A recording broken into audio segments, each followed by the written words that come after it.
Next up in our line of submissions from our fundamentals closed guard curriculum, what we're going to be looking at is entering into an armbar from our closed guard using the same grips that we were looking at from our pendulum sweep, right? So starting off in a full guard, we're starting by locking our legs in tight, our hips in tight to our partners, right? We're trying to elevate their hips up. This is an attempt to move weight into one of their arms, right? We're going to go cross grip at our partner's palm, pinky side of the palm, fingers under. We're rolling that through at the same time that I'm looking for a same side grip just above the elbow on the tricep. Remember, we have that oblique turn as we look to bring this arm across, right? But I'm coupling this with the pull of my legs to get my partner's weight forward, right? We want to make sure that when we bring this arm across, we're going so far as to bring their elbow to our center line,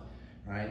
Now we're going to switch grips. We're going to control either wrist control, elbow control, or that tombstone grip, right? To free our inside arm up to scoop underneath our partner's leg, right?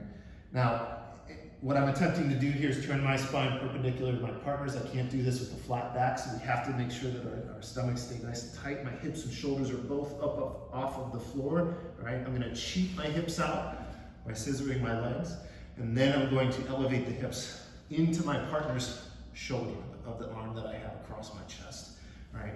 I'm doing this at the same time that I can pull myself into my partner here. Before we were looking for that pendulum sweep, but now this time I'm looking to lock across my partner's head, right? Both of my shins facing in the same direction, locking my heels down to my butt. If I have that tombstone grip, I'm just keeping it tight, nice and tight to my chest. And then we're gonna generate force up and toward the ceiling by keeping our heels pulled down toward our hips and driving our hips up off of the floor to look for that tap, right? Instead of driving my legs away from me, pushing my partner's arm out from between my legs. This way. So again, we have the oblique twist, cross arm pull, right? Elevate with the hips. We secure the arm, scoop under the leg, and we cheat our hips out.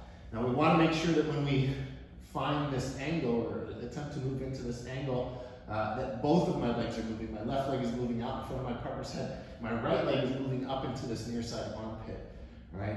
I'm not just going to kick out with the left leg, keeping my butt flat on the floor. I'm lifting my hips up, right? Both my legs turn and lock down, heels to butt, right? I like to make sure that we're looking for as much draw as we can, heel to butt, in an attempt to keep our partner's posture broken. Right, they're most likely going to be trying to posture up and out in a way to withdraw their arm. Right, we need to keep them down with that heel to butt draw, hamstrings nice and strong, locking the wrist in tight to the chest with either a hand or that tombstone grip. And then again, we're not pushing our partners away. Right, I'm keeping the heels down tight to my hips as I lift my butt up off of the floor. Force.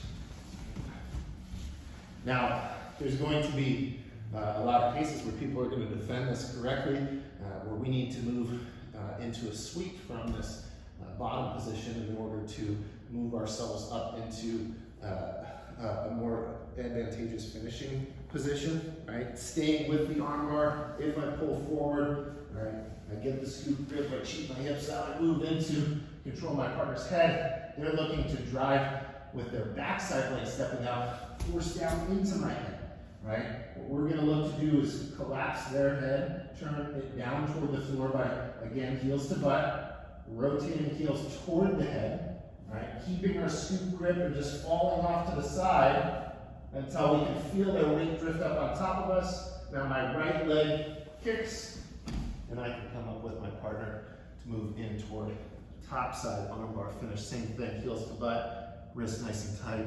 We're generating force through our hips toward the ceiling to find that finish. Once more. If our partners are defending properly, once we have our grips, right, we're dropping heels to butt. I'm not pushing, right?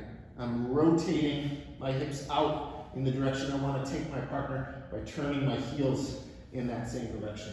Heels move to that direction. Keep our scoop grip. Rotate, rotate, rotate.